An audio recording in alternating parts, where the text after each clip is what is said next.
Сәлем барлықтарыңызға. Бүгін сіздермен осындай дәмді болып шығатын хот-дог дайындайтын боламыз. Ең алдымен ыдысымызға жылы суымызды, жылы су және де қант қосып аламыз.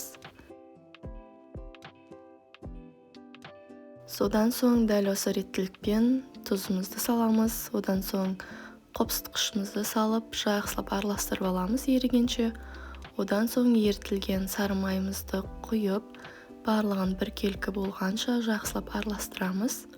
Одан соң алдын ала өлшеп алынған ұнымызды салып, жұмсақ етіп қамыр илейтін боламыз. Қамырымызды илеп болған соң үстінен азғантай сұйық майымызды құйып, пісіричтеп, оны асыруға алып қоямыз. Қамырымызды алып, оны теңдей етіп бөліктерге бөліп аламыз. Негізінен үйіңізде таразы болса, соған өлшеп кесіп алсаңыздар болады, барлығы бірдей шығу үшін.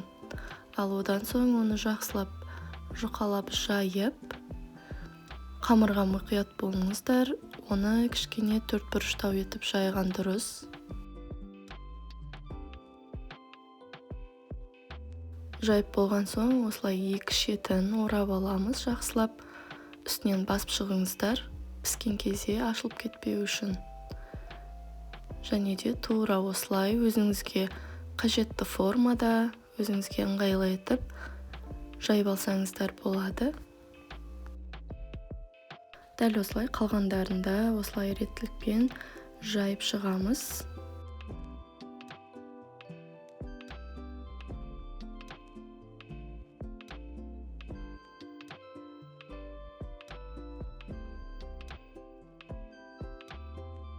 Ал енді үстінен жұмыртқаның сарысын жақсылап жағып, үстінен қалауыңыз бойынша күнжітті пайдалансаңыздар болады.